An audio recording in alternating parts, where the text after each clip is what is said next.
Shalom, selamat pagi Bapak Ibu Saudara yang terkasih di dalam Tuhan Yesus Kristus.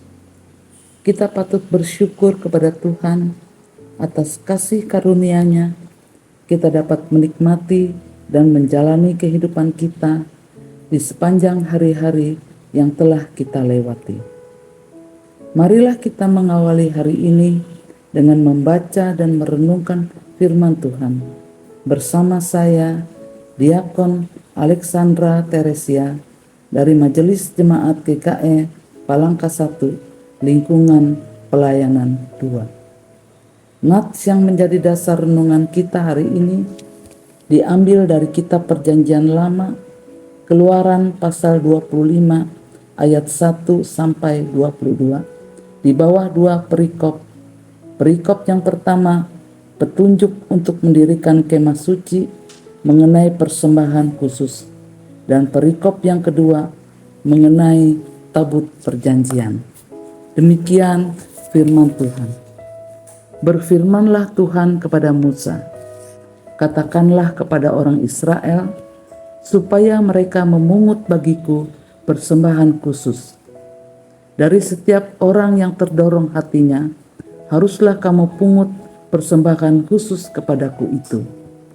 Inilah persembahan khusus yang harus kamu pungut dari mereka: emas, perak, tembaga, kain ungu tua, kain ungu muda, kain kirmisi, lenan halus, bulu kambing, kulit domba jantan yang diwarnai merah, kulit lumba-lumba dan kayu penaga, minyak untuk lampu, rempah-rempah untuk minyak urapan, dan untuk ukupan dari wangi-wangian, permata krisopras dan permata tatahan untuk baju efod dan untuk tutup dada. Dan mereka harus membuat tempat kudus bagiku, supaya aku akan diam di tengah-tengah mereka. Menurut segala apa yang kutunjukkan kepadamu sebagai contoh kemah suci dan sebagai contoh segala perabotannya, demikianlah harus kamu membuatnya. Haruslah mereka membuat tabut dari kayu penaga, 2,5 hasta panjangnya, 1,5 hasta lebarnya, dan 1,5 hasta tingginya. Haruslah kamu menyalutnya dengan emas murni dari dalam dan dari luar. Engkau harus menyalutnya, dan di atasnya harus kau buat bingkai emas sekelilingnya. Haruslah engkau menuang 4 gelang emas untuk tabut itu, dan pasanglah gelang itu pada keempat penjurunya, yaitu 2 gelang pada rusuknya yang satu, dan 2 gelang pada rusuknya yang kedua.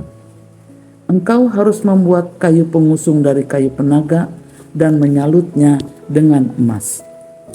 Haruslah engkau memasukkan kayu pengusung itu ke dalam gelang yang ada pada rusuk tabut itu, supaya dengan tabut itu dapat diangkut. Kayu pengusung itu haruslah tetap tinggal dalam gelang itu, tidak boleh dicabut dari dalamnya. Dalam tabut itu haruslah kau taruh loh hukum yang akan kuberikan kepadamu. Juga engkau harus membuat tutup pendamaian dari emas murni, 2,5 hasta panjangnya dan 1,5 hasta lebarnya.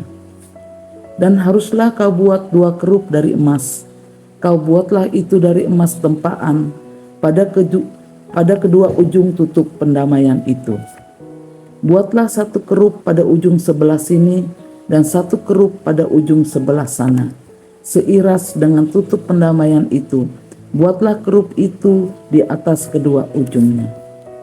Kerup-kerup itu harus mengembangkan kedua sayapnya ke atas, sedang sayap-sayapnya menudungi tutup pendamaian itu, dan mukanya menghadap kepada masing-masing. Kepada tutup pendamaian itu haruslah menghadap muka kerup-kerup itu.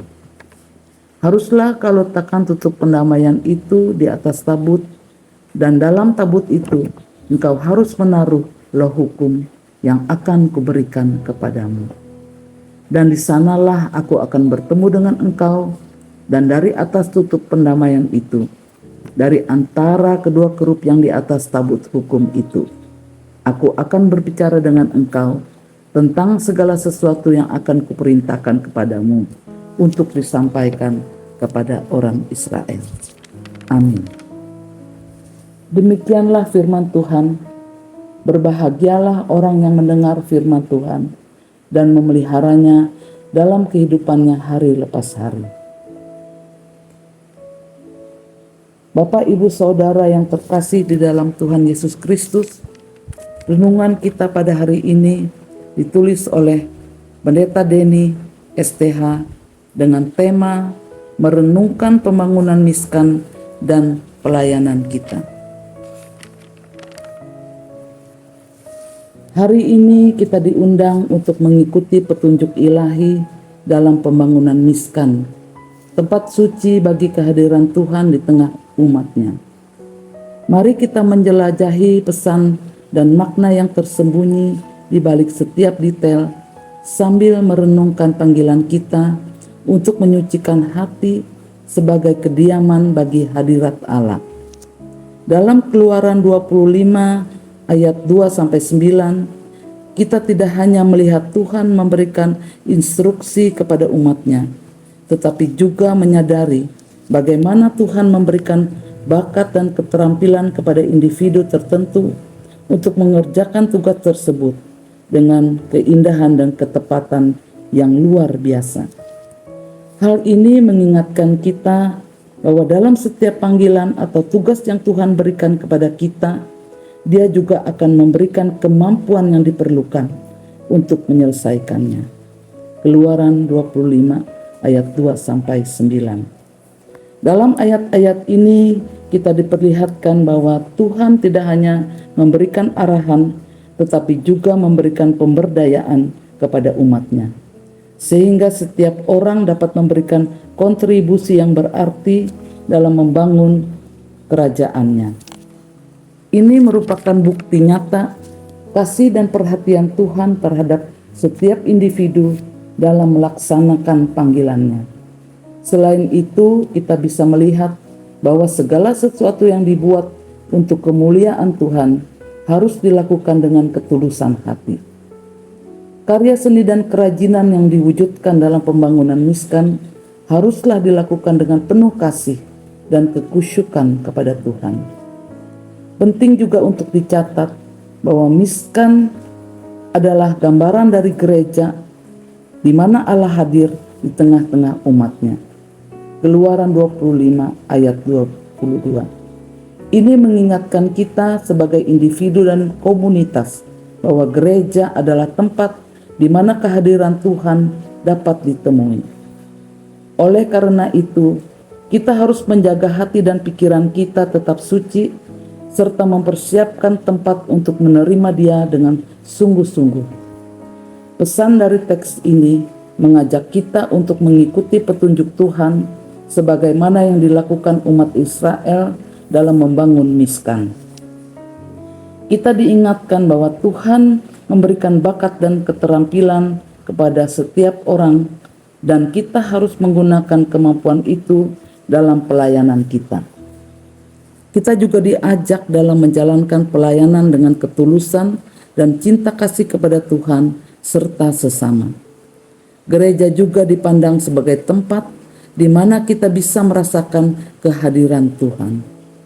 Kita perlu mempersiapkan hati dan pikiran kita agar menjadi tempat yang layak bagi Tuhan. Semoga renungan ini menginspirasi kita untuk hidup sesuai dengan kehendak-Nya. Demikian renungan kita pada hari ini. Mari kita berdoa. Bapa yang baik di dalam Tuhan Yesus Kristus, terima kasih buat kasih dan penyertaan-Mu di sepanjang hidup kami. Hari ini kami sudah membaca dan merenungkan firman Tuhan. Kiranya firman yang sudah kami dengar dan dapat bertumbuh dan berbuah di dalam kehidupan kami. Bimbinglah kami Tuhan, agar kami dapat menggunakan bakat dan keterampilan kami dengan penuh dedikasi dalam pelayanan.